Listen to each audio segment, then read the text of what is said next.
Two heads, one tail, yin yang.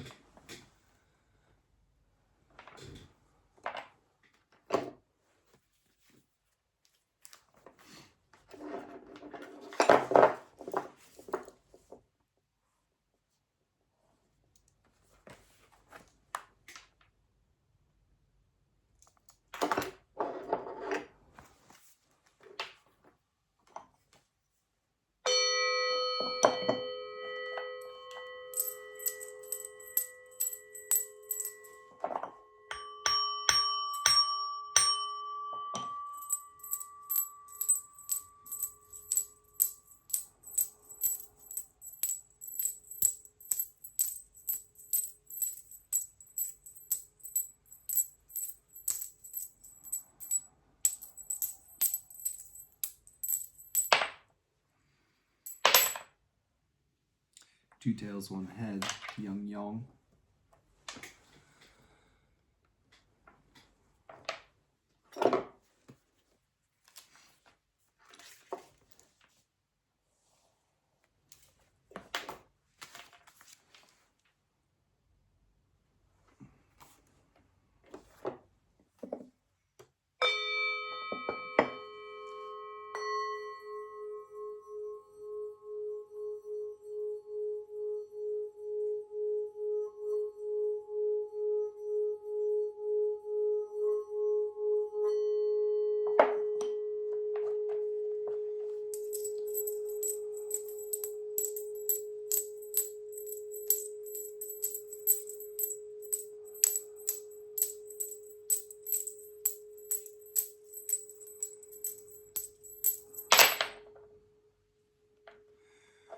Two heads, one tail, yin yang.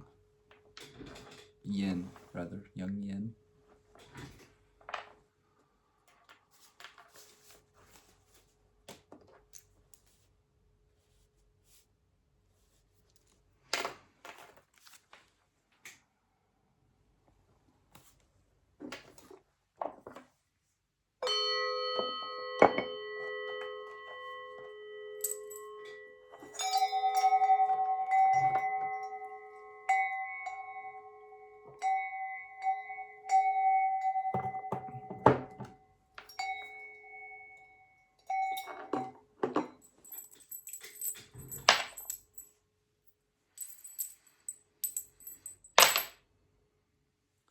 Two tails, one head, Yang Yang.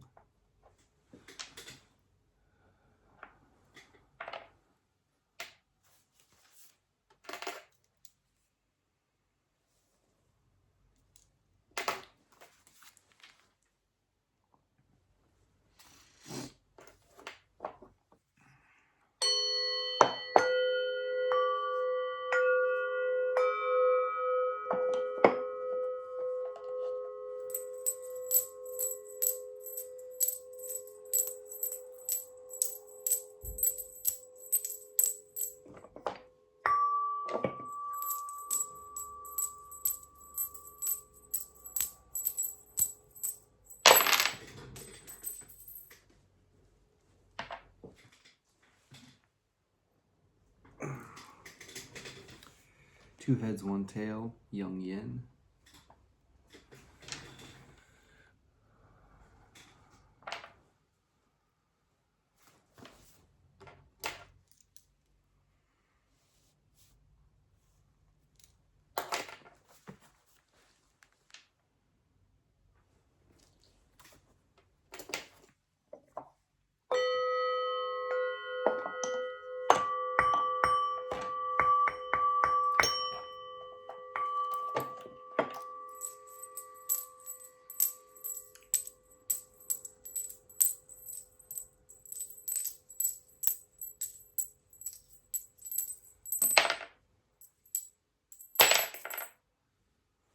Two heads, one tail, Yang Yin.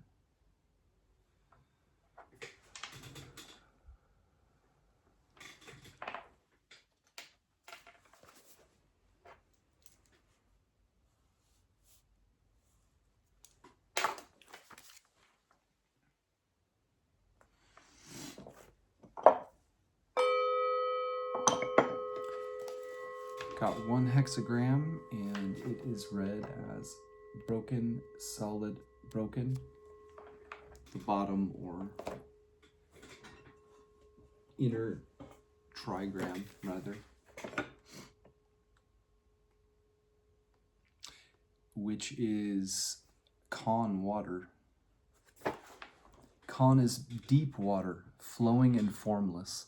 He is the complement of Li, dark where Li is bright, unconscious to her sharp lucidity, and represents a more fluid, intuitive, and emotional way of perceiving. This is danger, exposure, and solitude, and the need to respond with courageous self-reliance when confronted by the haunting unknown. Water is the middle sun, situated in the north, associated with midwinter and midnight.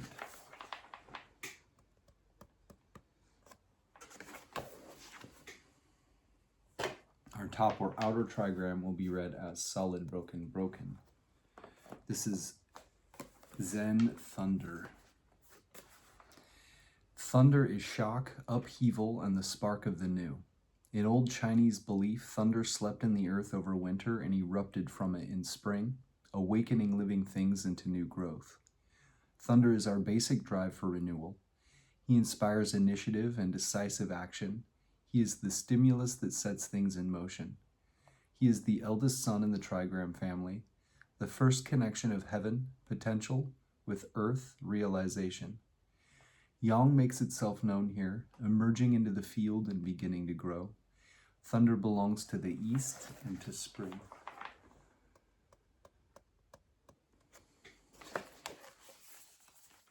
Zen thunder above Kan water give us the hexagram 40.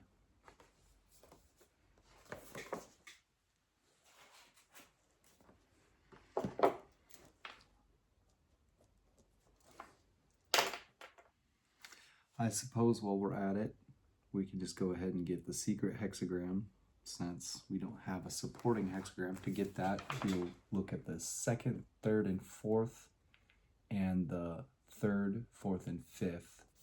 So at first we will have solid, broken, solid, and then we'll have broken, solid, broken.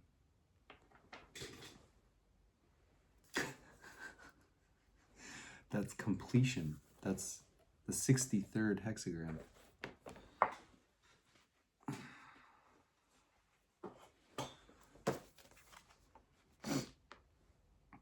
What it is Li, fire, and light beneath Con, water. Con, water above Li, fire, and light. Hexagram 63, completion.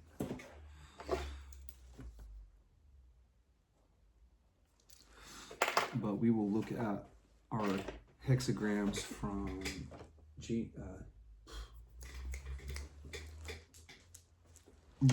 Taoist I Ching when I find it.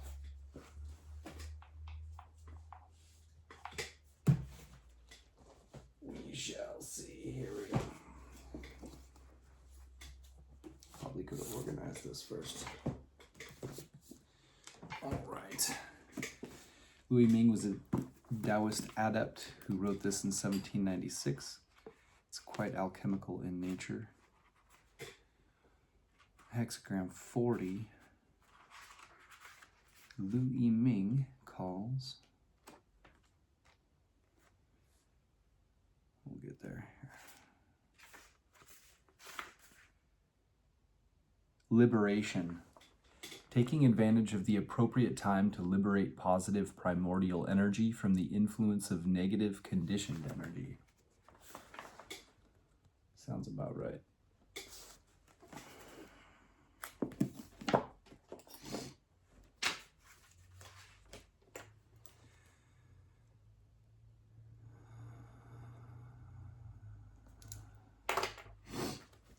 And hexagram 63.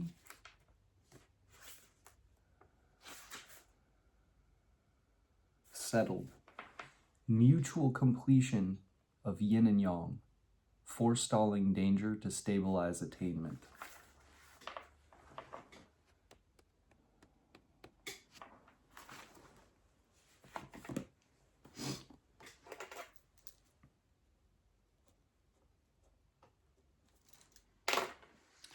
All right, to start, we will look at Kibi's I Ching Tarot.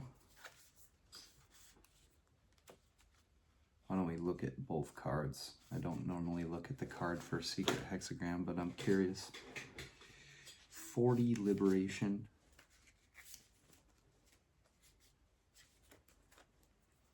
Kibi calls deliverance.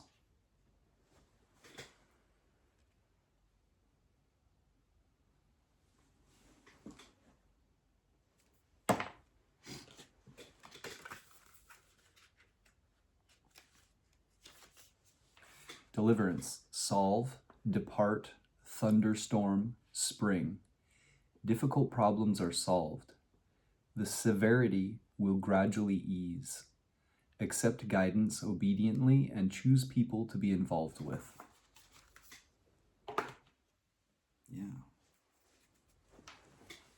Yeah, man. Sometimes you gotta. And 63 settled. Kibi calls completion. Gotta love that.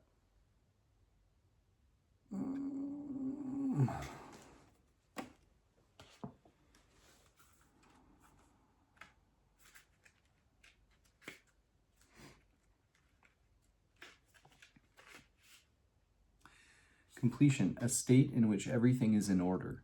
Achievement.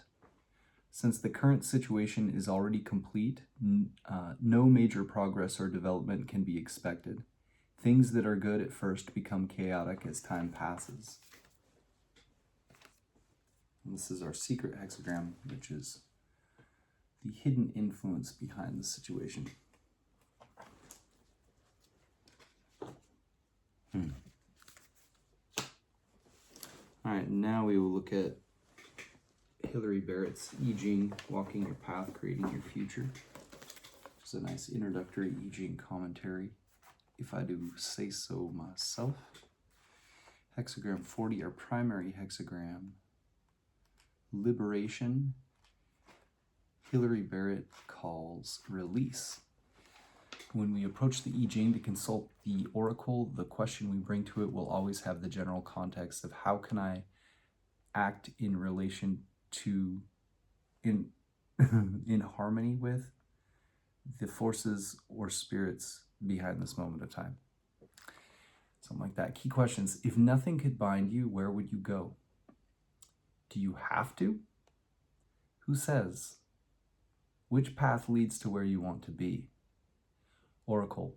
Release. Fruitful in the southwest, with no place to go, to turn around and come back is good fortune. With the direction to go, daybreak, good fortune. To release is to liberate, to solve problems, to untie knots.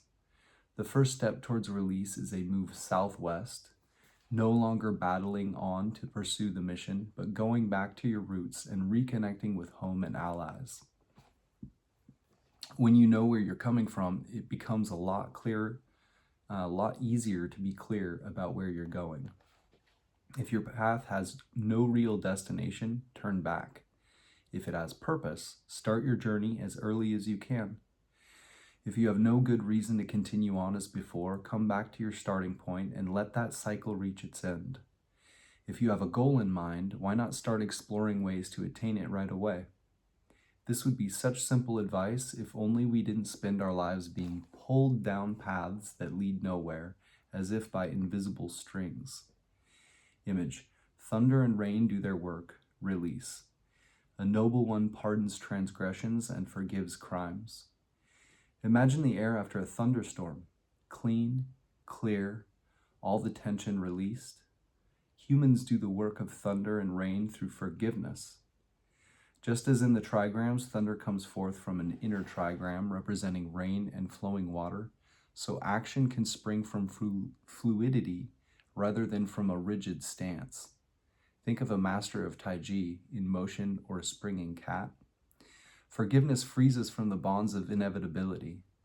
A line crossed need not mean there must be retribution. Punishment doesn't have to follow from crime. It's rare that we're truly forced to respond in a certain way or obliged to make up for our own past mistakes or omissions.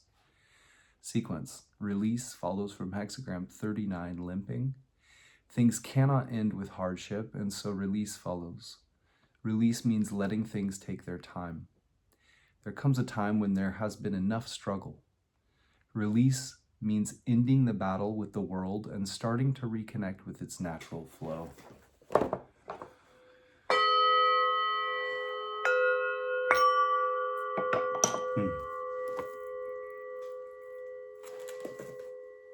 And a kiss to you. And then we will look at Bicameral Mind's I Ching The Oracle at our primary hexagram 40, which she calls dun, dun, dun, dun, release of tension. The Oracle. When your endeavor has not been completed, do not procrastinate. Bring it to completion. When your endeavor has been completed, a prompt return to stability will bring you good fortune. Do not bask in the afterglow of glory. Go straight back to work. What you contemplate doing, proceed with. You will outsmart even the smart. You hunt rather than run. Sever ties with those who bring you sorrow. In your endeavor, you encounter naysayers. Cut yourself loose from their hold over you. The untying of a knot. The unraveling of a complication. Redemption is recovery. A thunderstorm, release of tension, liberation. The sage will pardon their faults. Themes prevailing, forgiveness, kindness, amnesty. Gains arising from the southwest. The field is fertile, sign of the bull. Without a destination, do not go. Return to the point of origin. With a destination, go forth with swift motion and speed. There is urgency. Early mornings are auspicious. Old ways are favorable. What you are going through, one who came before you went through it too. They are the old ways, and they will guide you until you are set free. The old oracle bone script for the ideogram Su is that of a man holding or venerating the moon. hands lifted in prayer toward the crescent. Another interpretation of the script image is that of a person working judiciously under the light of the moon, suggesting tenacity, perseverance, and dedication to one's work. So here's the ideogram suit, and then it shows this ideogram, I think, that it's talking about for the they're describing there.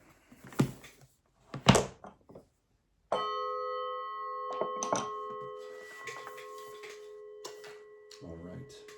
Next, we will look at Liu I-ming's Taoist Te Ching, which he wrote in 1796 as a Taoist adept. It's quite alchemical in nature. He himself is a badass, and so I honor him. Liberation, solution. For liberation, the Southwest is beneficial. When going nowhere, the return brings good fortune. When going somewhere, promptness brings good fortune. Explanation. Liberation means freeing. As for the qualities of the hexagram, above is thunder, active, and below is water, dangerous. When positive energy moves out of danger, action beyond danger moves according to the will, so it is called liberation. This hexagram represents taking advantage of the right time to gather the medicine.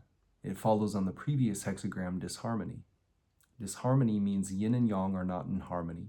Delight and attention are not appropriate. Negative energy is in charge of affairs, while positive energy is trapped. So this work of liberating the positive energy is essential. Liberating the positive energy is gathering the medicine. In gathering the medicine, it is important to know the right time. Otherwise, you will fumble, and negative energy will remain while positive energy will again slip away. Then, even though the medicine be nearby, you cannot avail yourself of it. Understanding Reality says, when lead meets winter, hasten to gather it. After the full moon, metal is worthless. When the first yang is born on the ground of earth, thereby producing thunder, the primordial energy comes from within nothingness, and the heart of heaven and earth turns. This is what is called finding companionship in the Southwest. Just when lead meets winter, and the great medicine appears, when the mind of Tao becomes active and the human mind is still, this spontaneous liberation is the portent of good fortune. Therefore, liberation, the Southwest is beneficial. When going nowhere, the return brings good fortune. Returning without going anywhere does not come about by human effort. It appears spontaneously at a given time and comes from nature. But once nature's time has arrived, human exertion is necessary. One should hasten to set about fostering positive energy and suppressing negative energy. When the celestial and the human act together, one uses the return of this one bit of positive energy to go back to where there is pure positivity without negativity. So the mind of Tao is always present, and the human mentality is forever extinguished. Only then is one liberated from danger and difficulty, and able to act freely in any way, just as one wills. This is why, when going somewhere, promptness brings good fortune. If one is prompt, when the medicinal energy has just arisen, it belongs to the primordial. If one is tardy, once the medicinal energy has passed, it belongs to the temporal. If you promptly gather the medicinal energy when it has just arisen, then the primordial is stable and you gain good fortune. If you gather it only when the medicinal energy has passed, then temporal conditioning will reassert itself and you will be unfortunate. There is profound meaning in the words, promptness brings good fortune. There is that which requires promptness. That is to say, when you reach the point where the first yang has just become active, you should advance the fire without delay.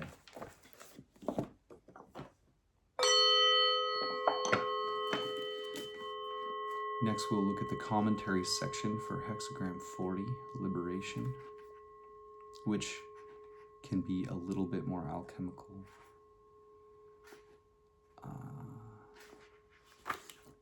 Oops.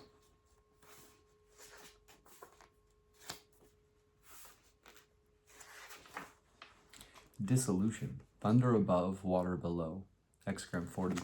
Thunder and rain act dissolving. Thus do superior people forgive faults and pardon crimes. Dissolution means shedding, dispersing. Above is thunder, below is water.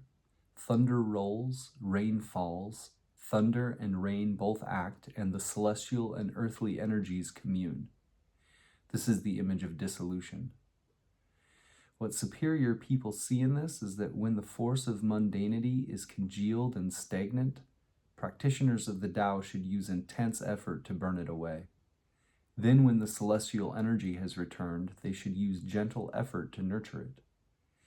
Each phase has its proper time, which does not allow deviation or delay. Therefore, after the force of mundanity has been dissolved, they forgive faults and pardon crimes, going along naturally to cause it to evaporate and disappear of itself, not allowing any force. People have faults and commit crimes because of obeying acquired conditioning, which obscures the primal. Indulging emotions and giving free rein to cravings, they will go to any lengths. This is why there needs to be effort to attain self-mastery and self-control. Mastery and control means correcting faults and eliminating misdeeds, using energy to transform the temperament. When the temperament has been sublimated, the primordial comes back. With the mind of Tao always present, the human mentality does not arise. Once faults and wrongdoings are eliminated, there is no more need to work on mastery and control.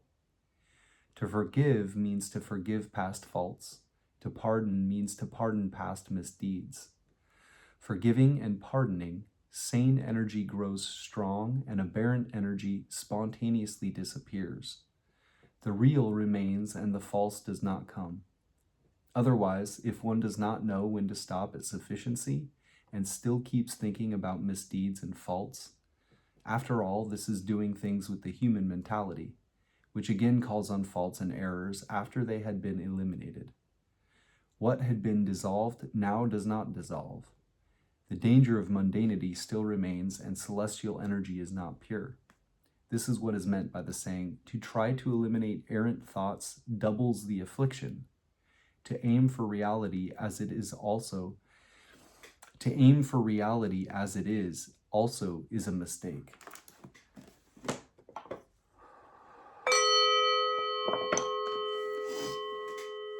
Next, we'll look at James DeCorn's Gnostic Book of Changes, which is a synthesis of several of the top English commentaries for the I Ching.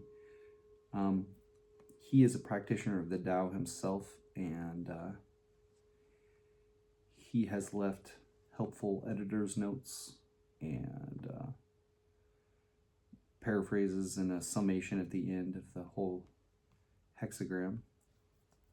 He quotes people like Carl Jung and the Kabbalah and Gnostic texts, quotes from Plato, all kinds of stuff. 40, James DeCorn calls liberation.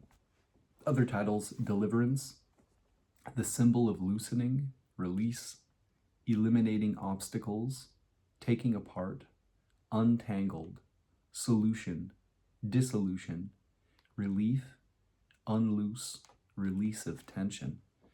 Judgment leg. Liberation finds advantage in the southwest. When the operation is completed, a return to stability brings good fortune. If operations are incomplete, it is best to finish them quickly. Wilhelm/Baines, deliverance. The southwest furthers. If there is no longer anything where one has to go, return brings good fortune.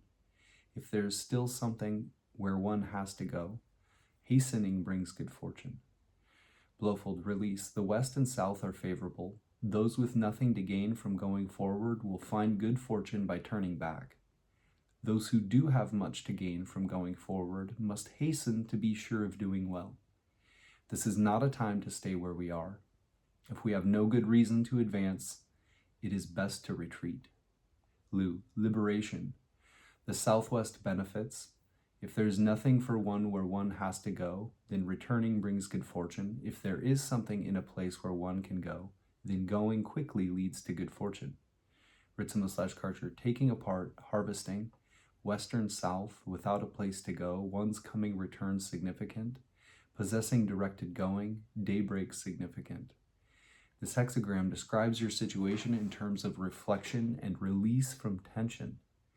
It emphasizes that analyzing and understanding things in order to be delivered from compulsion is the adequate way to handle it. Sloughnessy, untangled, beneficial to the southwest, there is nowhere to go. His coming in return is auspicious. There is some place to go to spend the night, auspicious.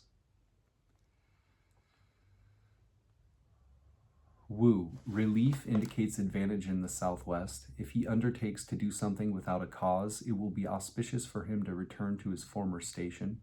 If he undertakes to do something with a cause, it will be auspicious for him to do it early.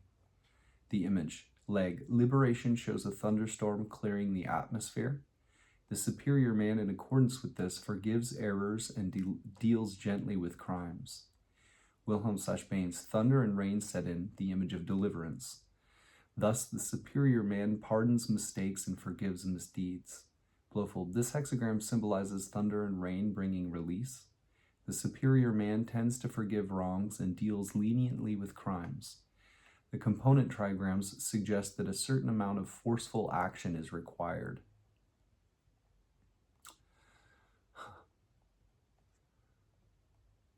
Ritzimo/Karcher, thunder, rain, arousing, taking apart. A Chunsu, or chief son or superior person, uses forgiving excess to pardon offenses. Cleary 1, thunder and rain act, dissolving. Thus do superior people forgive faults and pardon crimes. Wu, there come thunder and rain, this is relief. Thus the Chunsi, or chief son or superior person, pardons inadvertent transgressors and extenuates criminal offenders. Commentary, Confucius/Leg, liberation shows the trigram of movement above the trigram of danger. Through movement, there is an escape from peril. An early movement to the southwest wins the allegiance of the masses and returns the state to normalcy and equilibrium. When heaven and earth are freed from the grasp of winter, we have thunder and rain. When these come, the buds of the fruit-producing vegetation begin to open. Great indeed are the phenomena in the time of liberation. Leg, the written Chinese character for liberation is the symbol of unloosing, untying a knot, or unraveling a complication. This hexagram denotes a condition in which the obstruction and difficulty of the preceding figure have been removed. The lesson is how this new and better state of the kingdom should be dealt with. If no tasks remain to be completed, the sooner things resume their normal course, the better. If further operations are necessary, let them be accomplished without delay. The Konghasi editors say that moving to the south and west is the same as returning to normality. Thunder and rain clear the atmosphere, and a feeling of oppression is relieved. The images of springtime in the Confucian commentary refer to the gentle policy of a conquering ruler who forgives the opposition of those who cease to offer resistance. Notes and paraphrases, judgment. Do what obviously needs to be done and return to stability as soon as possible. The superior man forgives, forgets, and bears no grudges, i.e., stability is more important than fixing blame or haggling over who is right. If the 39th hexagram of impasse is turned upside down, it becomes the 40th hexagram of liberation or deliverance. The two figures represent opposite situations. If impasse creates tension, then liberation releases it. The upper trigram of movement ascends to escape from the lower trigram of danger, giving us an unambiguous image of freedom and relief. A quote from H. Jonas in the Gnostic religion. Apart from all personification, the whole of space in which life finds itself has a malevolently spiritual character, and the demons themselves are as much spatial realms as they are persons. To overcome them is the same thing as to pass through them, and in breaking through their boundaries, this passage at the same time breaks their power and achieves the liberation from the magic of their sphere. Legg's commentary in the preceding hexagram explains that the southwest is the direction of Earth, the fertile lowland where life is natural and uncontrived. Confucius tells us here that an early move in this direction will win the allegiance of the masses. Psychologically interpreted, this refers to the inner kingdom of the psyche, where the masses are the drives, emotions, and archetypal complexes which make up our being. The symbolism suggests a conscious freeing up of inner tension. A quote from Roberto Osseagoli in Psychosynthesis: "These forces, therefore, must not be left to run wild, but should be disposed of in harmless ways, or better still, used for constructive purposes. Creative activities of various kinds, the rebuilding of our personality, contributing to our psychosynthesis."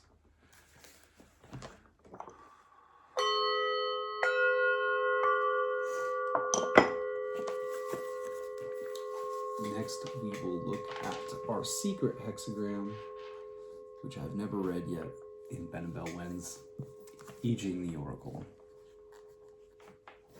We'll read the little tagline here. It says, "An updated translation annotated with cultural and historical references, restoring the I Ching to its shamanic origins." I love this book, if that's not obvious.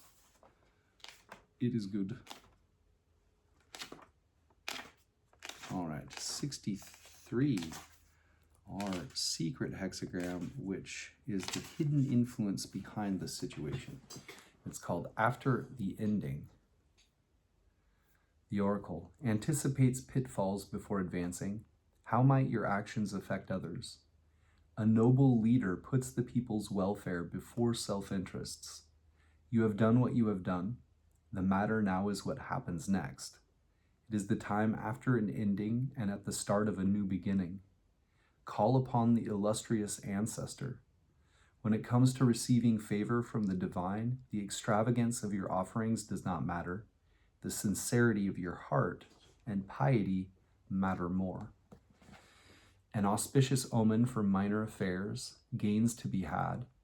At the inception, favorable proceedings. At its cessation, chaos, disorder, and unrest. Water atop fire. A kettle is burning over the stove. The result is steam. Be cautious as tensions abound. Water over fire is unstable for both. If the water in the kettle boils over, then the fire will be extinguished. If the fire burns for too long or the heat is too high, the water evaporates and vanishes. It is true that great energy is generated by water over fire, but it is still a hostile relationship. Exercise caution. The sage anticipates possible misfortunes and pitfalls before advancing to best protect the people. Think about the consequences that your actions may have for others, not just yourself. The endeavor you contemplate is indeed highly attractive to you, with great prospects for glory and success. However, it creates a volatile environment that could be adverse to those who depend on you. A noble leader puts the people's welfare before self-interests. Ferrying relief across the river, it is the aftermath. You have crossed the great stream. The matter now is what happens next.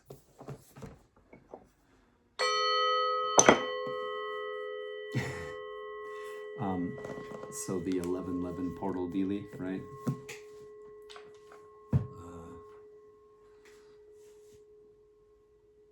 I felt like it was like probably 11:30 or so. I went down to the river by our house and I was just sitting there. And then I felt the urge, as well as like ringing in both ears, to do a crossing of the great river. And it's deeper now than it was before, and colder. And anyway, I like to anchor things in my subconscious where it makes sense to do so, or if I'm feeling urged to do like a shamanic ritual of some sort. And I find that I can really, really, really secure an experience that way in my mind. And I find that if I grab something, for instance, I grabbed just this little root dealie from across the side of the river for like some sort of trophy. No, I don't know what I did with it. Oh, I left it out there. Anyway, I took this in with me though. This was on our vacation. So obviously this is a little side topic, but has to do with what we're talking about. And Ashley was like, "Is that a pearl?" And it come after a significant time of staring up at the moon the night before. And that part is for me. I'm keeping the rest of the story out of that just for my own self. But it was intense. And when she said it looks like a pearl, it's a marble. It's just got all the paint kind of mostly washed off because it was in the tide.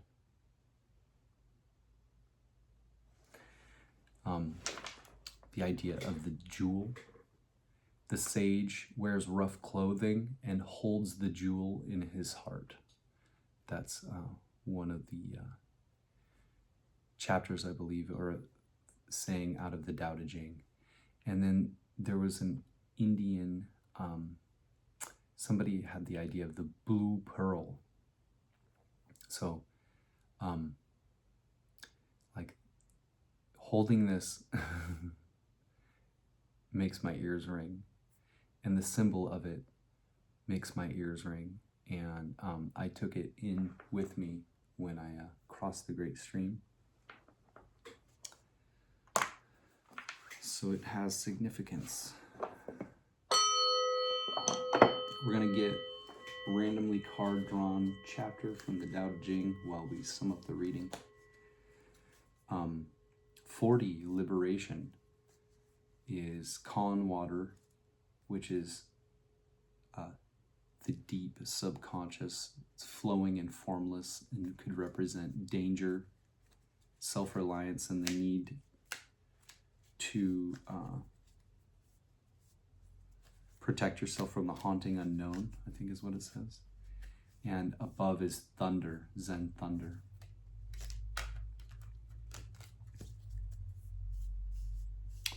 The advice is that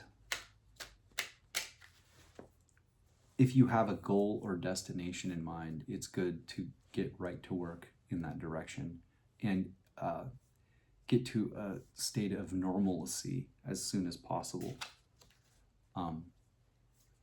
and kind of rebalance the situation. If you don't have a goal or destination, it's best to turn back. So staying in one place is not a good idea at this time, and it's good to act quickly.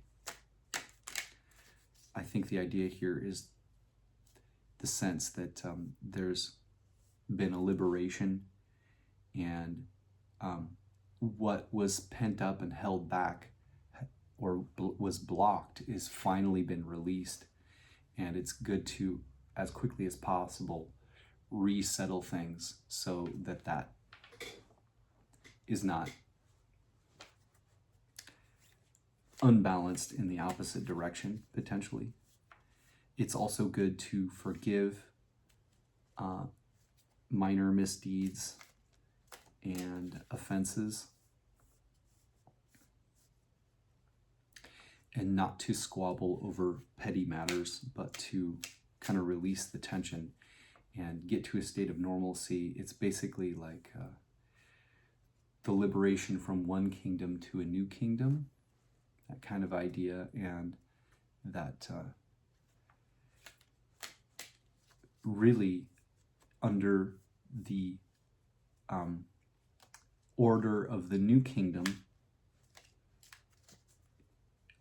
it's now a time to choose how to balance things and keep things in a new state of normalcy, which is determined by you, essentially, in how you act and what you do with it, to establish your own state of affairs that probably is more balanced, peaceful, those kinds of things.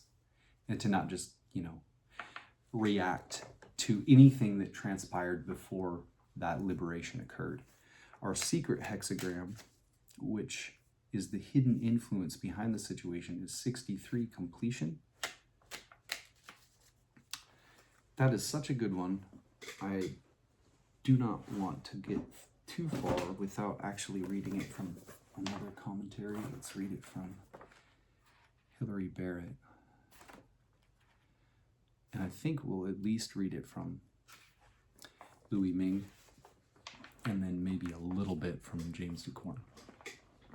Oops. Hidden influence behind the situation. 63, already across. Key questions. What is decided? What now? Oracle. Already across, creating small success. Constancy bears fruit. So crossing the Great River and then having already across as one crossed the Great River is really, really intensely synchronistic. Already across, creating small success, constancy bears fruit. Beginnings, good fortune, endings, chaos. I'll put a link to the video of that, crossing the Great River, in the description. You have committed yourself and made a transition. Even if the change so far is internal, a resolve formed or decision made, there is a sense in which everything is in place. Now you create success in small ways and in small things. You attend to details, working with what you've already decided or achieved. In following through, you stay loyal to your original reasons for making the crossing. The Zhao forded the river and overthrew the Shang dynasty. As they established their rule, they had in mind how the Shang once received the mandate of heaven to replace a corrupt dynasty. Now the Shang had forfeited the mandate and were ending in chaos, while the Zhao enjoyed fortunate beginnings. Might the story repeat itself? It's easier to create new, clear-cut patterns for living than to live by them. It's not that what you have begun here must inevitably fall apart. Only if you feel as if you've arrived already and let yourself come to a halt, then you lose your path and then it falls apart. Work with what you've accomplished so far and keep your momentum. Keep on beginning. Image. Stream dwells above fire, already across. A noble one reflects on distress and prepares to defend against it. Water above the fire is like a pot on the boil, a productive meeting of opposites that will last just as long as you pay attention to both the fire and the water level. So a noble one has presence of mind, awareness clear as a flame within the stream of emotional experience. If you are mindful of anxieties, contemplating them with an open heart, you are well placed to anticipate and ward off trouble. Contemplating with an open heart. Sequence. Already across follows from hexagram 62, small exceeding. Going past others naturally means crossing the river, and so already across follows. Always going a little further than is expected. Having the courage of your convictions in the small things. Eventually, this amounts to a substantial commitment, and you complete the crossing. Pair. Already across is paired and contrasted with hexagram 64, not yet across. Already across, calm and settled, not yet across, exhaustion of the male. All is decided and in place. Everything is working. Yet this already implies that there is more work to be done. Feminine energy can be at home in such an open-ended, uncertain state. Masculine strength that acts to achieve and complete things will be exhausted by it. And I-ming's Taoist teaching. Before we get to that, secret hexagram, let's also read the commentary section of 40, because it's got some alchemical stuff in here that I think is tasty sweet. Dissolution, thunder above, water below. Again, this is our primary hexagram. Dissolution means shedding, dispersing. Above is thunder, below is water. Thunder rolls, rain falls. Thunder and rain both act, and the celestial and earthly energies commune. This is the image of dissolution. What superior people see in this is that when the force of mundanity is congealed and stagnant, practitioners of the Tao should use intense effort to burn it away. Then, when the celestial energy has returned, they should use gentle effort to nurture it. Each phase has its proper time, which does not allow deviation or delay. Therefore, after the force of mundanity has been dissolved, they forgive faults and pardon crimes, going along naturally to cause it to evaporate and disappear of itself, not allowing any force. People have faults and commit crimes because of obeying acquired conditioning, which obscures the primal. Indulging emotions and giving free rein to cravings, they will go to any lengths. This is why there needs to be effort to attain self-mastery and self-control. Mastery and control means correcting faults and eliminating misdeeds, using energy to transform the temperament. When the temperament has been sublimated, the primordial comes back. With the mind of Tao always present, the human mentality does not arise. Once faults and wrongdoings are eliminated, there is no more need to work on mastery and control. To forgive means to forgive past faults. To pardon means to pardon past misdeeds. Forgiving and pardoning, sane energy grows strong, and aberrant energy spontaneously disappears. The real remains and the false does not come.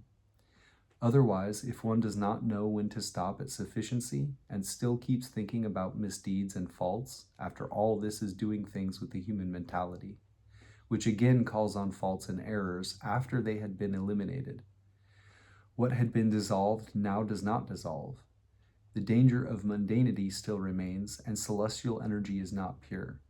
This is what is meant by the saying, to try to eliminate errant thoughts doubles the affliction. To aim for reality as it is also is a mistake. I just want to read these, so I'm gonna feels appropriate. So 63 are secret hexagram, behind things, from Lu I-ming's Taoist I Ching in the text section.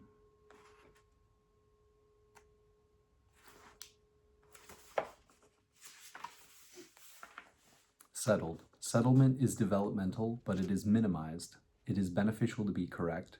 The beginning is auspicious, the end confused. Explanation. Settlement means the mutual completion of yin and yang. Being settled is the culmination of the mutual completion of yin and yang. As to the qualities of the hexagram, above is water, a pitfall, and below is fire, luminous. Using danger to nourish illumination, using illumination to guard against danger. Understanding is born from difficulty, and difficulty is passed through by understanding. As illumination and danger, understanding and difficulty offset each other, this is called settled.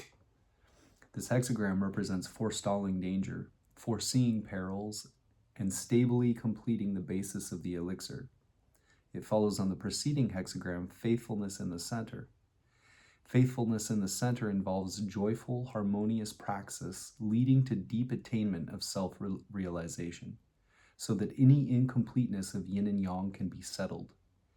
As long as there is incompleteness, one should seek completion. Once complete, one should preserve completeness. Preserving completeness is the work of stabilizing and completing the basis of the elixir. Stabilizing the basis of the elixir is a matter of using illumination to guard against danger, holding off danger, and nurturing illumination. Nurturing illumination means concealing illumination within, having knowledge but not using it, having ability but not employing it, clarifying the quality of illumination, and resting in the ultimate good. Forestalling danger involves being careful outwardly, not acting in any way that would be improper, not doing anything that would be unjust, living according to one's basic state and not wishing for anything else.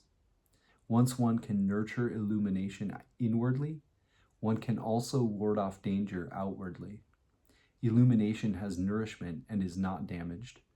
Danger dissolves on encountering illumination. Illumination is the quality of fire, positioned in the south. This is the spirit.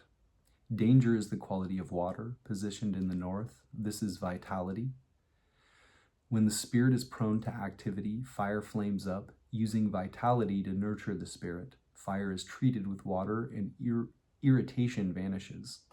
When vitality leaks out easily, water flows downward. When vitality is governed by the spirit, water is treated with fire and thoughts of lust disappear. When irritation vanishes, the spirit is peaceful, so the mind is empty. When lust disappears, the vitality is whole, so the belly is full. When the mind is empty, the human mentality is absent and true yin appears. When the belly is full, the mind of Tao emerges and true yang arises. With true yin following true yang governing true yin and true yang conjoin, and in ecstasy there is form. In trance there is vitality, crystallizing into a tiny pearl. What am I telling you, man?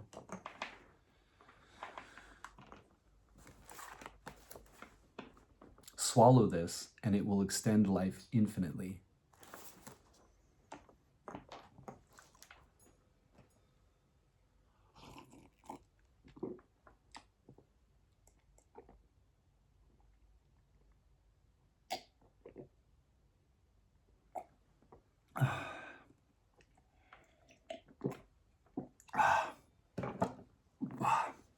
That took a while to go down.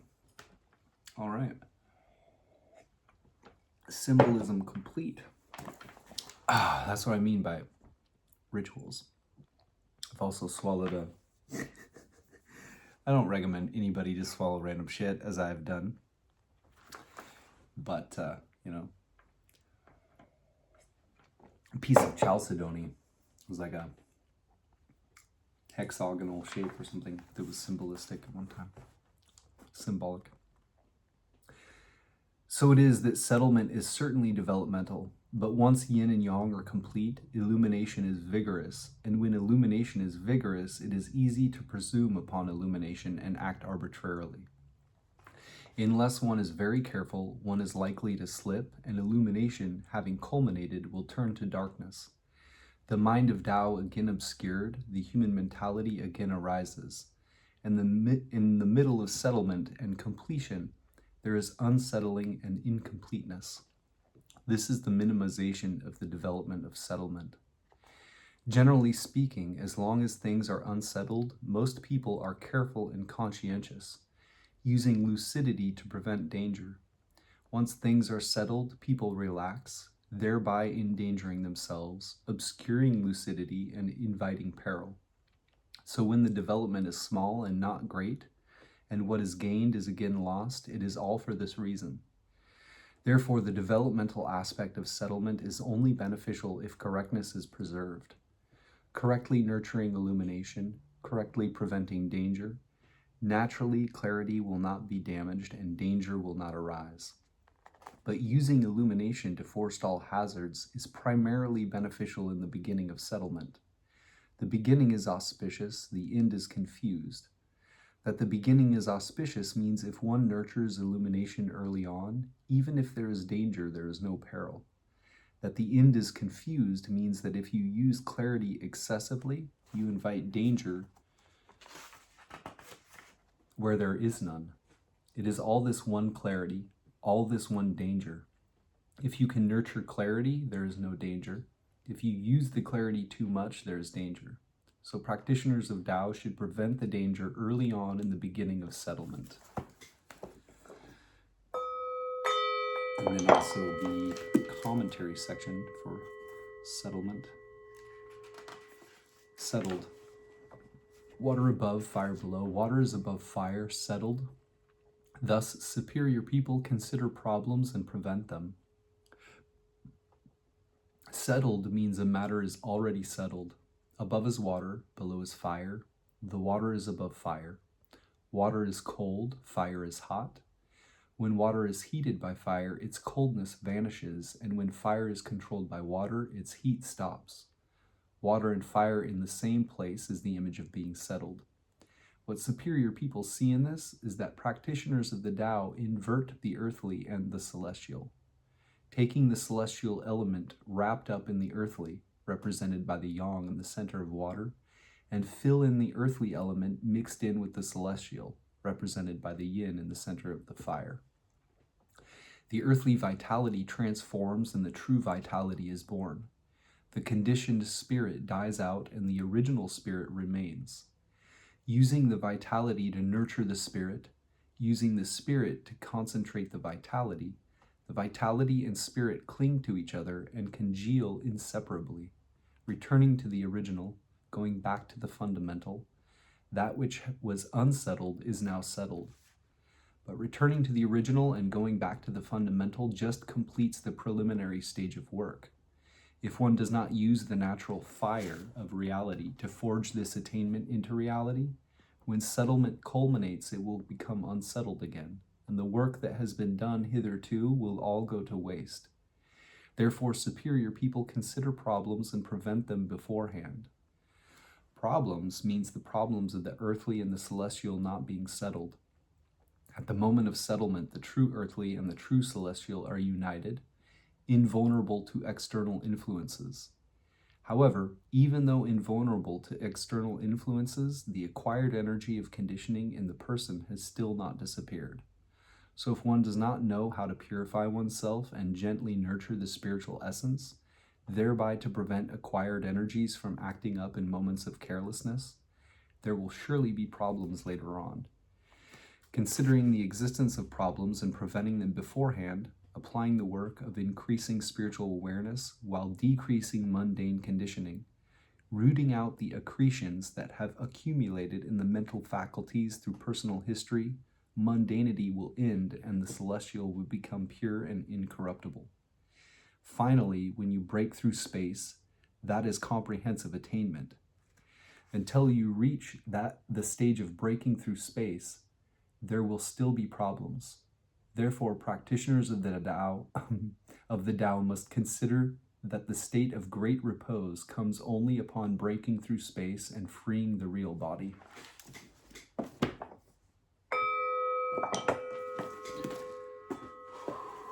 Also, like I said, James de Corn, we'll just really skim through this. Maybe just get to the very most succinct definition section after a little bit of a scan. So he calls 63 our secret hexagram completion. Other titles might be after completion, the symbol of what is already passed, already forwarding, already completed, settled, mission accomplished, tasks completed, after the end, a state of climax. In the judgment section under Blofeld, success in small matters, persistence in a righteous course brings reward, good fortune to the start, disorder in the end. Perhaps persistence may help to lessen the disorder that threatens to come upon us after some initial success. Lu, completion, success in the small, it benefits to continue, good fortune at first, disorder in the end. Ritzema/Karcher, already forwarding, growing the small, harvesting trial, initially significant, completing, disarraying. This hexagram describes your situation in terms of an important move from one position to another. It emphasizes that actively proceeding with the crossing is the adequate way to handle it. The image, leg. The image of water above fire forms completion. The superior man, in accordance with this, thinks of the evil that may come and guards against it in advance. Wilhelm/Bain's water over fire, the image of the condition in after completion. Thus, the superior man takes thought of misfortune and arms himself against it in advance. Ritzema/Karcher, stream located above fire, already forwarding. A Chunsu uses pondering distress and also providing for defending against it. Wu, there is water above fire. This is mission accomplished. Thus, the Chunsi, or chief son or superior person, conceives ways to prevent disaster. Commentary. Confucius/like, progress and success in small matters with advantage in firm correctness. The dynamic and magnetic lines are correctly arranged, each in its proper place. There has been good fortune in the beginning because the magnetic second line is in the center. In the end, there is a cessation of effort and disorder arises. The course that led to rule and order is now exhausted. Leg. The two written Chinese characters translated here as completion represent two ideas, the symbol of being passed or completed and the symbol of crossing a stream, with a secondary meaning of helping and completing. When combined, the two characters express the idea of successful accomplishment. The hexagram denotes the kingdom finally at rest. The vessel of state has been brought safely across the great and dangerous stream. The distresses of the realm have been relieved, and its disorders rectified. Small things need to be completed. The new government must be consolidated, and its ruler must, without noise or clamor, go on to perfect what has been wrought with firm correctness and without forgetting the inherent instability of all human affairs. That very line of the hexagram is in its correct place and has its proper correlate, emphasizes the intimation of progress and success. The Confucianist editors compare this hexagram and the next with number 11, harmony, and number 12, divorcement, observing that the goodness of harmony is concentrated, as here in the second line. Disorder after completion is inevitable. All things move on with a constant process of change. Disorder succeeds to order, and again order to disorder. Notes and paraphrases, judgment. All's well that ends well, but the new cycle demands as much willpower as the last. Make no drastic choices during a transition. The superior man anticipates conflict and is prepared for it in advance. The 63rd hexagram is the reference hexagram, which depicts the correlation of properly matched dynamic and magnetic lines.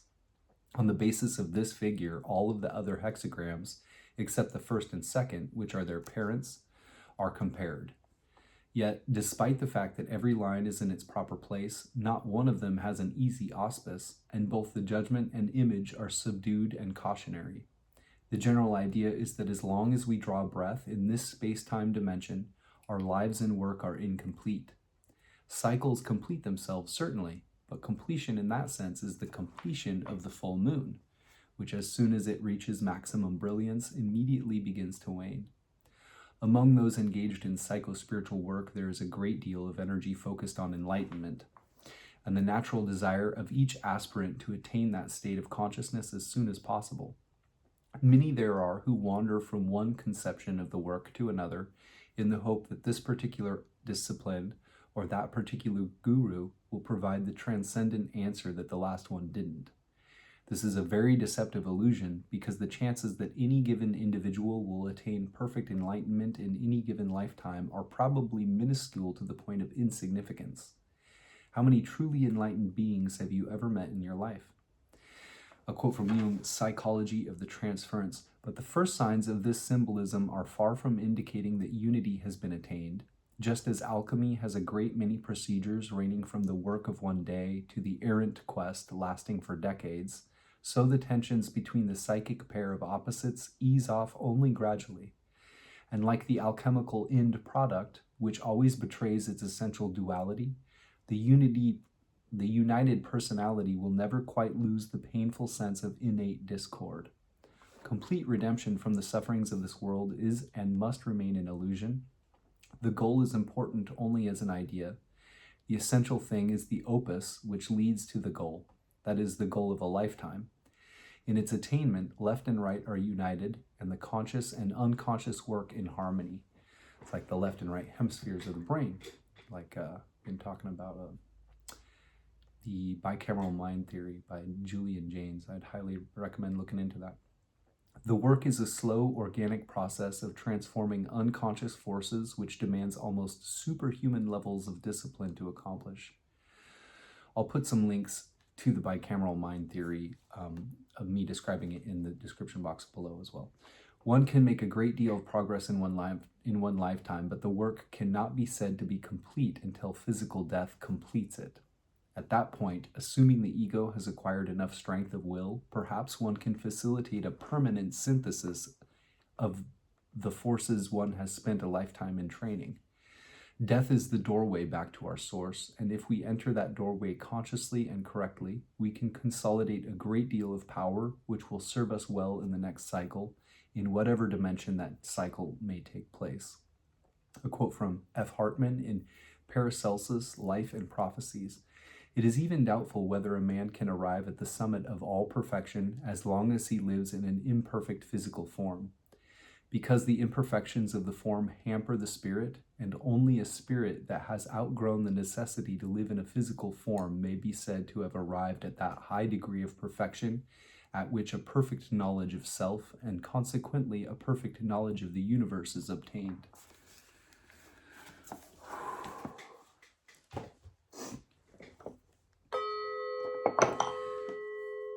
With the secret hexagram behind things, and liberation, our primary hexagram, talking about the difference between if you have a goal or destination in mind, it's good to get on with it, basically move in that direction rapidly, not hysterically, but with the idea that you don't have time to waste.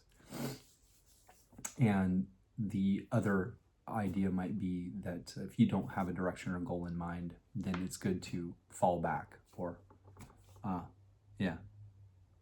go back to home base or whatever. With the secret hexagram being already across or completion, it sounds like those two are supporting each other, the idea of completion and the idea of having a goal or destination in mind and actually getting across, which means there's work to be done and we shouldn't delay, and that we should forgive and pardon offenses, at least ones that were done unintentionally, and also even minor infractions, things like that. The idea is to settle and balance things as quickly as possible to create a new normal or a new stasis, in which we can kind of use that as a foundation to develop this new kingdom idea of the mandate of heaven being passed to I think it was the Shang, I can't remember, I think it's from the Shang to the other one. So good with life in this way. Limitations of memory. So new regimes, so to speak, but in this one, we have the ability to create the future we want. So we should do it as stably as possible, and we should also not drag things from the past through that portal or across the great river with us that don't need to be on the other side with us, whatever that might mean. Largely, that would be the idea of holding grudges, things like that, that now that there's been kind of like a balance established, the effort needs to be put into constructive ends. And we need to basically gather the medicine quickly before, it's like the idea of the moon. At the full moon, you gather all of the medicine as quickly as possible for the elixir, golden elixir, that alchemical process work. You're taking all the mundane, basically the yin and yang that's improper, and burning it down, and then you go right to work with that and focus on that, otherwise it spoils, and then you have another repeat of completion turning into incompletion, or the settled again becoming unsettled. So that's the haste in the situation, is to really focus on burning out those impurities and using the height of that potential and the force of that, like as if you had a forge that was at its hottest point and you're melting this and refining this gold, let's say. It's important to really go to work and focus in that really critical moment of time where a transition has been made to burn out impurities, so that you end up with the product that you want instead of having to redo the whole operation and once again try and melt this stuff down to get the impurities out. And the impurities aren't being gotten out because it's other people. You know, people can largely be a bad influence, but it more so has to do with the internals of the situation, with, in alchemical terms, you know, your own psyche and your own inner state that you're balancing out and causing to come to an equilibrium so that you can navigate on this new, more firm foundation where we see what, with the mind of Tao that's been polished, what life looks like on a more natural basis, as opposed to a forced order or the idea of having a government. Not to say there shouldn't be governments. However, you know, I would think that the most perfect state, that if we had all beings liberated, which is the goal of the Bodhisattva vow, all liberated beings would inevitably lead, I would think, to not needing any kind of like a rule of force over people, that the natural way would be what we all are flowing with and in and through us, so that life can be that pristine purity and that just natural state of affairs, the innocence of the child, the lion laying down with the lamb, that kind of an idea. The new earth, you know what I mean? The beauty. And it starts internally with us, and it may take a while to reflect externally, but the important thing is to, with our own selves, be in that state.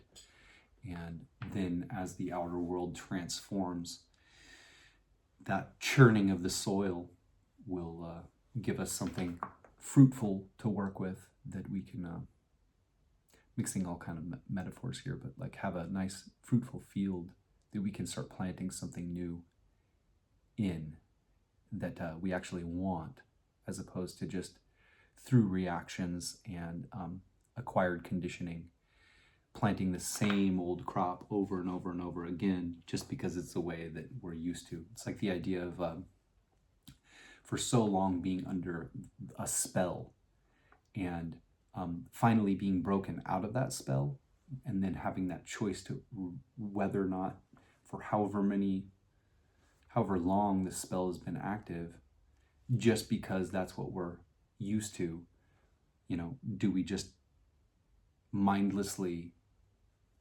continue living in a state where, now that you've been freed through this liberation, what is the task next? Clearly to act quickly, gather all of the medicines, and go right to work on the alchemical process, burning out the pollutants, would be the first step. And then the next step, I would think, would be to establish that next state of affairs, and what that might look like, in, you know, all the little intricacies.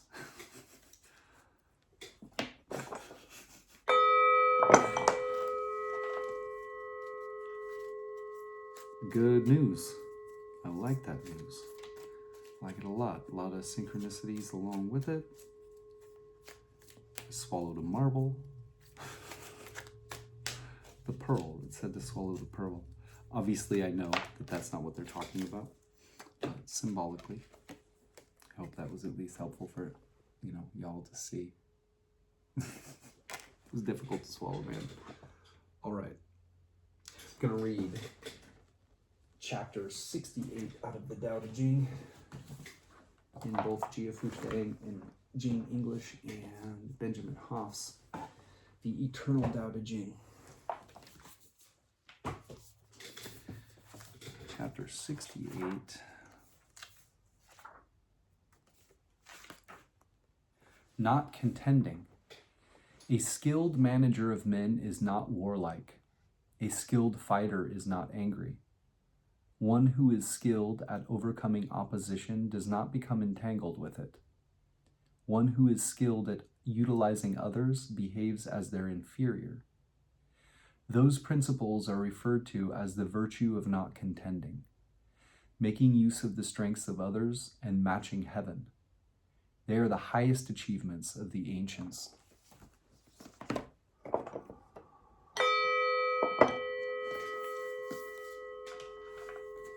And Jia Kufang to English, 68. A good soldier is not violent. A good fighter is not angry. A good winner is not vengeful. A good employer is humble. This is known as the virtue of not striving. This is known as ability to deal with people. This, since ancient times, has been known as the ultimate unity with heaven.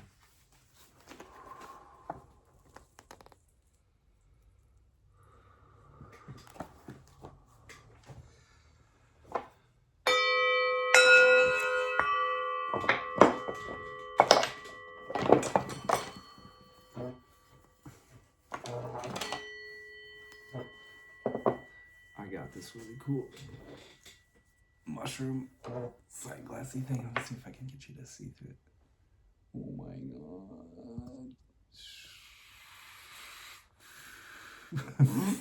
That probably is going to make somebody seasick.